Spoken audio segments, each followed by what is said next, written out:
Hello മച്ചന്മാരെ, നമ്മുടെ പുതിയൊരു വീഡിയോയിലേക്ക് എല്ലാവർക്കും സ്വാഗതം. ഈ കാണുന്നുണ്ടോ? ഈ കാണുന്നത് ഇതൊരു DC ഡൈനാമോ മോട്ടറാണ്. ഞാനിപ്പോൾ ഈ ഒരു മോട്ടറിന്റെ പ്രത്യേകത ഞാനിപ്പോൾ കാണിച്ചു തരാം. ഈ ഒരു ലൈറ്റ് എന്ന് പറയുന്നത് നമ്മൾ തന്നെ ഉണ്ടാക്കിയെടുത്ത ഒരു DC LED ആണിത്. ഈ മോട്ടറിൽ നിന്ന് വരുന്ന ഈ ഒരു ബ്ലാക്കും റെഡും വരുന്ന വയർ നമ്മൾ ഈ ബൾബിലൂടെ നമ്മൾ കണക്ട് ചെയ്യുവാണ്. 12 വോൾട്ടിന്റെ ബൾബാണ്. നമ്മുടെ അടുത്ത പരിപാടി എന്ന് പറയുന്നത് കണ്ടോ, നമ്മൾ മോട്ടർ ചെറുതായിട്ടൊന്ന് അനക്കുമ്പോൾ കണ്ടോ, നല്ല അടിപൊളിയായിട്ടുള്ള വെട്ടമാണ്. അപ്പോൾ ഈ ഒരു മോട്ടർ വെച്ച് നമുക്ക് എങ്ങനെ അടിപൊളി ഒരു ജനറേറ്റർ ഉണ്ടാക്കാം. ഈ ഒരു മോട്ടർ എവിടെ നിന്ന് കിട്ടി, ഈ ഒരു മോട്ടർ എനിക്ക് എവിടെ നിന്ന് കിട്ടി, എങ്ങനെയാണ് ഈ ഒരു മോട്ടർ കിട്ടിയെന്നൊക്കെ ഉള്ള വീഡിയോ, കുറിച്ചുള്ള വീഡിയോ നമ്മുടെ ചാനലിൽ ഉടനെ വരുന്നതാണ്. നിങ്ങൾ ആദ്യമായിട്ടാണ് എൻ്റെ വീഡിയോ കാണുന്നതെങ്കിൽ ചാനൽ സബ്സ്ക്രൈബ് ചെയ്യാനും ബെല്ലൈക്കൺ തല്ലിപ്പിടിക്കാനും മറക്കരുത്. അപ്പോൾ നമുക്ക് ഉടനെ കാണാം.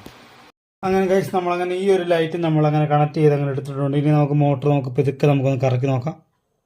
കണ്ടോ, എന്താ വെട്ടമെന്ന് നോക്കി, കണ്ടോ, തൊട്ടാൽ മതി. 12 വോൾട്ട് മേളിലാണ് വരുന്നത്.